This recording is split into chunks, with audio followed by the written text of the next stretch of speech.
Peter Zalmayev, the director of the Eurasia Democracy Initiative, and he is in Kiev for us. Well, good evening to you. So expectations are high, are they not? If Volodymyr Zelensky does indeed gain this unprecedented majority, there are high expectations for him, but is he going to be able to deliver? Yeah, and all indications are that he, in fact, will win the so-called constitutional majority, and he will have a veritable mandate. This is a tremendous responsibility for a president who himself and his team of newly minted legislators come with very little, if any, policy experience. I have not participated in any civic life whatsoever. He has all the cards, and so far he's made all the right signals. I mean, I will be watching for the candidate for the seat of prime minister. If he selects a professional economist, a technocrat, that will be one thing and a highly positive development, in my opinion.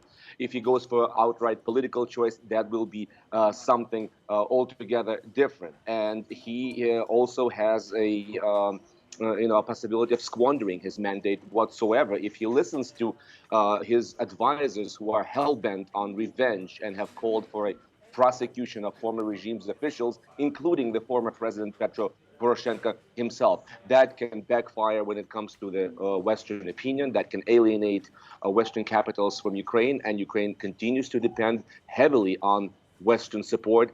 And it can also lead to a situation where Zelensky will have no cadres, no professionals backing up his government, and he will not be able to govern effectively.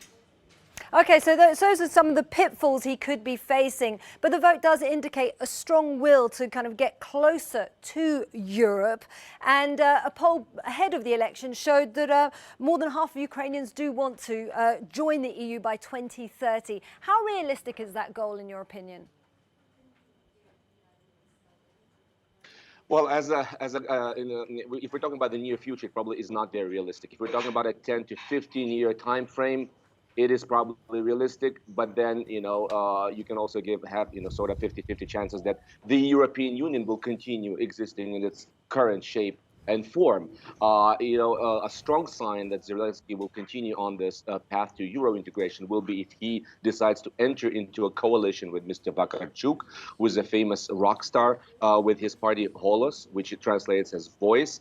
He is one of the parties that entered the Rada, and he is strongly pro-Western. If Zelensky decides to enter into coalition with him, that will be a strong statement. On the other hand, the second major party that entered the Rada is the so-called For Life party led by Mr. Medvedchuk, who is seen as a close confidant of Vladimir Putin and is seen as a fifth columnist within the Ukraine's political establishment. So Mr. Zelensky is going to be between a rock and a hard place when it comes to one political force pulling him towards Europe and the other towards Moscow. And in the next few months, we will probably know which way he will be moving.